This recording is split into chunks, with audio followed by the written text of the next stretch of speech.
교재 71페이지입니다. 대제사장과 서기관들은 예수님을 죽일 방도를 모의합니다.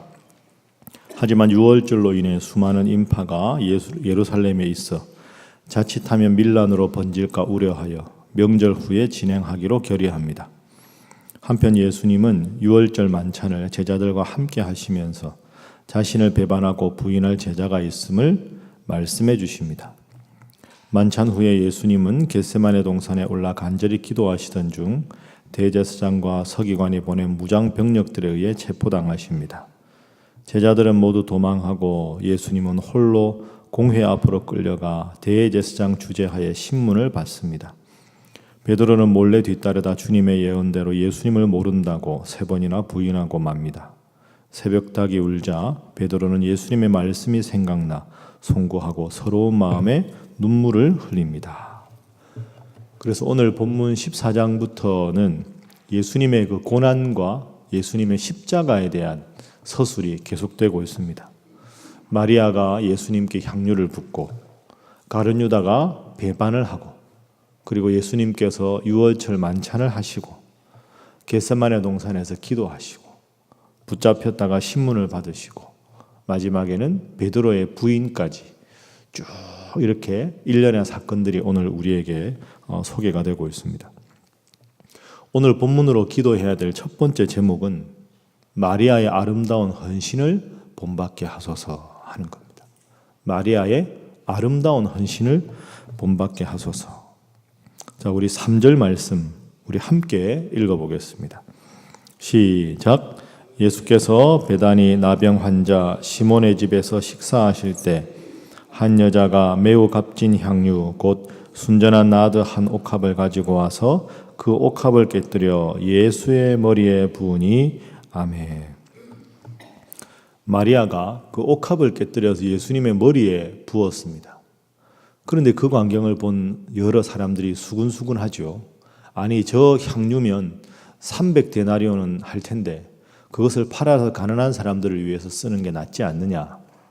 300데나리온은 아주 고가입니다. 한 데나리온이 노동자 하루 품삯입니다. 그러니까 5만 원만 잡아도 1,500만 원이죠. 이게 향유가 이 옥합 나드 향유는 왕들이 신하들을 만나는 아주 중요한 자리에서 바르는 향유입니다. 그러니까 이 향유를 마리아가 예수님 머리에 부었다 하는 것은 예수님은 만왕의 왕이십니다. 이런 뜻입니다. 그런데 여러분 오늘 본문의 배치를 한번 잘 보십시오. 1절에는 대제사장들과 서기관들이 예수님을 죽일 방도를 구합니다. 그리고 3절부터 9절까지 마리아 향유 사건 다음에 10절에 보면 가룟 유다가 예수님을 넘겨주려고 대제사장들을 만납니다. 그러니까 이 마가복음의 저자 마가는 이 사건을 지금 이렇게 이야기하는 겁니다. 당시에 가장 훌륭한 종교 지도자들은 예수님을 죽이려고 하고 예수님의 제자 중에서 돈을 맡았던 가장 신뢰받은 가룟 유다도 예수님을 죽이려 하는, 그러니까 예수님을 가장 끝까지 보필해야 되는 전문가들은 예수님을 죽이려고 하고 이름 없고 보잘것없는 마리아라고 하는 이 가엾은 여인은 자신의 모든 것을 다 바쳐서 예수님의 장사를 준비하고 있다. 이 마가복음을 읽는 여러분들은 어디에 서 있는가? 이 질문을 지금 우리에게 하는 것이죠. 최고의 전문가들은 예수님을 죽이려고 하고 정말 보잘것없는 여인은 예수님의 장례를 준비하고 예수님은 이 세상에 오신 왕이십니다. 표면적으로 보면 300데나리온에 팔아서 가난한 사람들에게 주는 게 나을 것 같은데 그게 아니지요. 이 마리아가 왜 이런 일을 했을까요? 예수님 아니면 죽을 수밖에 없는 자기 생명을 구원해 주신 은혜가 너무 컸던 것이지요. 그러니까 마리아는 목숨까지 바칠 마음이 있었습니다. 그런데 차마 자기 목숨을 바칠 수는 없으니 자기의 목숨과 바꾼 그 모든 재산을 향유를 사서 예수님께 바친 거죠. 액수가 중요한 게 아니라 이 이름 없는 보잘것없는 여인이 예수님을 얼마나 목숨 걸고 사랑했는가. 이것을 우리는 볼 수 있어야 합니다. 그래서 이 새벽에 하나님 앞에 기도하실 때 하나님 다른 모든 저의 직분이나 신앙의 연수나 다 차치하고 마리아와 같이 순수하게 주님을 사랑하는 이 사랑을 저에게 허락하여 주옵소서. 이렇게 기도하셔서 주님에 대한 그 사랑을 회복하시는 여러분 모두가 될 수 있기를 바랍니다. 자, 두 번째로 기도할 제목은 항상 깨어 기도하게 하소서 하는 겁니다. 따라하겠습니다. 항상 깨어 기도하게 하소서. 자, 오늘 본문 22절부터 예수님께서 마지막 만찬을 제자들과 하십니다. 22절 말씀에 보면 떡을 제자들에게 주시면서 이것은 내 몸이니라 하시고 24절에는 이것은 많은 사람을 위하여 흘리는 나의 피 곧 언약의 피니라. 그 예수님은 지금 죽음을 예비하고 계십니다. 잠시 후에 내가 십자가에 달려서 죽을 것이다 하는 것을 이미 알고 계셨습니다. 그리고 27절 이하에 보면 베드로가 부인할 것도 알고 계셨습니다. 자, 그런데 여러분 여기서 34절, 35절 한번 보시면 예수님이 이렇게 제자들에게 말씀하셨습니다. 겟세마네에서 내 마음이 심히 고민하여 죽게 되었으니 너희는 여기 머물러 깨어 있으라. 35절 조금 나아가서 땅에 엎드려 될 수 있는 대로 이때가 자기에게서 지나가시기를 구하며 36절 함께 읽습니다. 시작. 이르시되 아빠 아버지여 아버지께는 모든 것이 가능하오니 이 잔을 내게서 옮기시옵소서. 그러나 나의 원대로 마시옵고 아버지의 원대로 하옵소서 하시고 아멘. 자, 여러분 우리는 십자가 사건을 너무 잘 알고 있고 많이 들었습니다. 그런데 오늘 본문의 마가는 어떻게 우리에게 이야기합니까? 예수님은 자기가 이미 십자가에 죽으실 것을 세 차례나 예언을 하셨습니다. 그리고 마지막 만찬을 하시면서 내가 너희를 위해서 이 세상을 위해서 죽어야 되는 존재라고 말씀을 하셨습니다. 그런데 정작 겟세마네 동산에서 올라가실 때 뭐라고 기도하셨습니까? 하나님, 아버지 가능하면 이 잔이 내게서 옮겨지면 좋겠습니다. 여러분 여기서 아주 중요한 점이 있습니다. 예수님이라도 그 위대하신 예수님이라도 죽음의 공포 앞에서 흔들리신다는 거죠. 아, 예수님도 별 것 없구나. 이게 아닙니다.